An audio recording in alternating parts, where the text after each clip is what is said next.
भाई 16 और 31 पर बोलने का मौका दिया।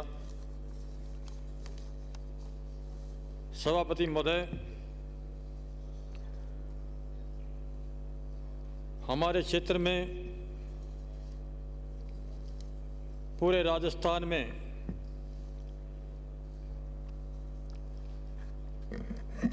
सामाजिक न्याय अधिकार की बात होती है तो निश्चित रूप से इस पवित्र सदन में जब मुख्यमंत्री जी के द्वारा सफाई कर्मचारियों की 30 लाख की घोषणा की गई थी, बहुत ही काबिल तारीफ है। मगर जिस विषय पर हम बात करते हैं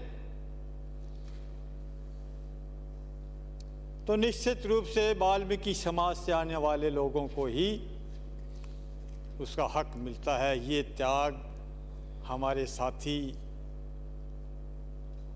करें तो निश्चित रूप से जब सामाजिक न्याय अधिकार पर बात करते हैं तो ये साख की ओर जाएगी। हमारे क्षेत्र के अंदर समाज कल्याण छात्रावास के कई जिलों में छात्रावास बने हुए हैं। आज भी वहाँ रहने के लिए न खाट है, न पंखे हैं, न लेटरिन है, न बाथरूम है। पूरे बीकानेर जिले के अंदर 10 छात्रावास बने हुए हैं। अपने अपने समाजों के होंगे, मगर सामाजिक न्याय छात्रावास बने हुए हैं। वो हमारी जिम्मेदारी बनती है कि उस छात्रावास में कौन गार्डनर है, कौन उसकी देखभाल कर रहा है, पानी की व्यवस्था है या नहीं है। डूंगरगढ़ की हालात ये है छात्रावास की, सामाजिक न्याय छात्रावास की, ना तो वहाँ खाते हैं, न रहने के लिए हवा के लिए पंखे हैं, न पीने के लिए पानी है। मैंने खुद पर्सनल रूप से वहाँ खुदा के इधर उधर करके राशि बना के दी थी। ये हालात पूरे प्रदेश में बने हुए हैं। सभापति महोदय, कमरों की संख्या कम है वहाँ डूंगरगढ़ के अंदर, 6-7 कमरे और बनाए जाएं। जो भी कमरे बने हुए हैं वो जल्द व्यवस्था के हैं। इसलिए सरकार से मैं मांग करता हूं कि नवीन भवन निर्माण की स्वीकृति प्रदान की जाए। इसी छात्रावास में सीटों की संख्या 40 से बढ़ाकर 100 तक की जाए डूंगरगढ़ में, ताकि विधानसभा क्षेत्र के अधिकांश बच्चों का लाभ प्राप्त हो सके। सभापति महोदय,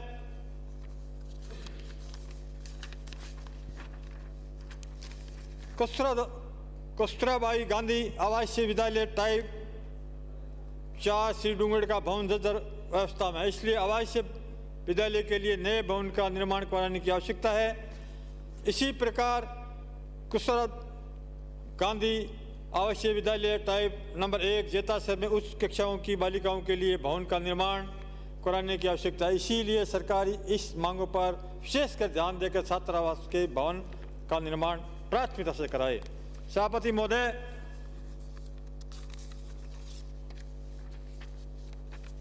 समाज कल्याण के छात्रावासों में भोजन की गुणवत्ता पर बिल्कुल ध्यान नहीं दिया जाता, जिसमें बच्चों के लिए स्वास्थ्य के साथ भी खिलवाड़ हो रहा है। इसके अलावा विभाग की भिन्न भिन्न छात्रवृत्तियों का वितरण भी समय पर नहीं हो पा रहा है। सभापति महोदय, मैं आपसे निवेदन करता हूँ, प्रदेश में वृद्धजनों की पेंशन भी 500 रुपये प्रति माह करने पर भी सरकार से निवेदन करता हूँ। सभापति महोदय,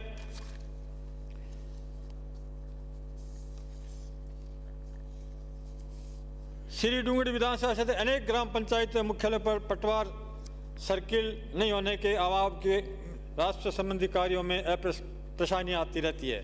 मेरा सरकार से मांग है कि जहाँ पटवारी हल्के हैं वहाँ पटवार भवन बनाए जाएं और पटवारियों को पंचायत मुख्यालय पर रहने के लिए पाबंद किया जाए कि डूंगरगढ़ विधानसभा क्षेत्र ऐसा क्षेत्र है।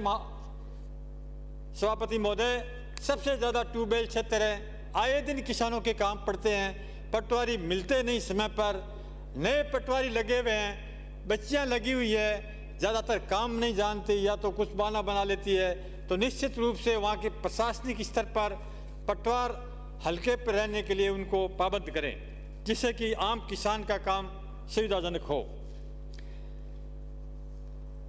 जिसका खामियाजा आम जनता को भुगतना पड़े। इसलिए मेरा सदन से माध्यम से निवेदन है कि सरकार से आग्रह है कि श्री डूंगरपुर विधानसभा क्षेत्र के प्रत्येक ग्राम पंचायत में मुख्यालय पर पटवार सर्किल बनाकर राष्ट्रीय काम करवाया जाए। सभापति महोदय, ये चिंता का विषय है कि श्री डूंगरपुर क्षेत्र के अलावा जिले में कार्यरत पटवारी अपने मुख्यालय पर उपस्थित नहीं हो रहते हैं, जिससे आम जन को बहुत असुविधा रहती है। मेरी सरकार से मांग है कि पटवारियों को उनके पटवार मुख्यालय पर उपस्थित रहने के लिए पाबंद किया जाए और पटवार मुख्यालय पर उपस्थित नहीं रहने वाले पटवारियों के खिलाफ कड़ी से कड़ी कार्रवाई की जाए, क्योंकि पटवारी सरकार व आमजन के माध्यम मुख्य कड़ी के रूप में कार्य करता है। इसलिए इनकी पटवार मुख्यालय पर उपस्थिति सुनिश्चित की जाए।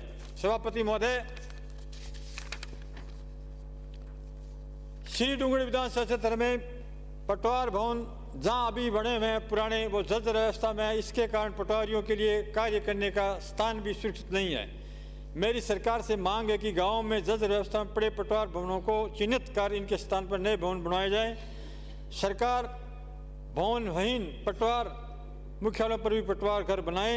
सभापति महोदय, बीकानेर जिले की तहसील पूगल के ग्राम दीनसर, जालवाली व लाखू सर बरलाल के किसानों की खातेदारी पर लगाया गया नोट हटाया जाए ताकि किसानों को सरकारी सुविधा का लाभ मिल सके। यह मैं राष्ट्रीय मंत्री से आपके द्वारा निवेदन करना चाह रहा हूं।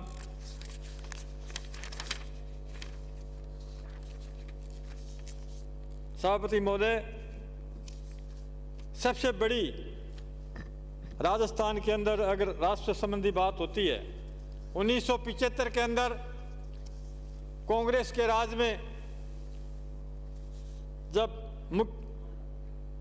नहर मंत्री चंद्रमल जी बेद हुआ करते थे, उस समय भूमिहीनों को नहरों पर भूमि दी गई थी 1975 में।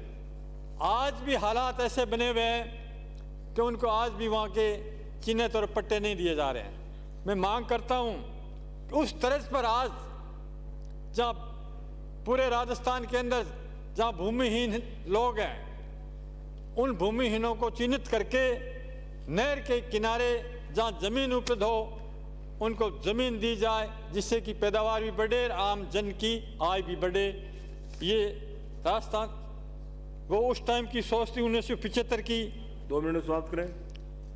1 मिनट में कर दो साहब। विशेषकर हमारे इलाकों में खेतों के रास्ते के बहुत जोड़ होते हैं। ऐसा एक नियम मंत्री महोदय निकालें जो नज़दीक से हैं। अगर खेत की बिक्री हो जाती है, 3 टुकड़े होते हैं, तो उसमें एक ऐसा नियम बना दें कि इनका 6 फुट का या 3 फुट का इसमें रास्ता निकालने का नियम बना दें, जिसको आए दिन कोई झगड़ा न हो, या जिसका खेत में नज़दीक रास्ता नहीं लग रहा है, नज़दीक रास्ता है, उस रास्ते को मानते हुए उस रास्ता कटानी रास्ता कर दिया जाए।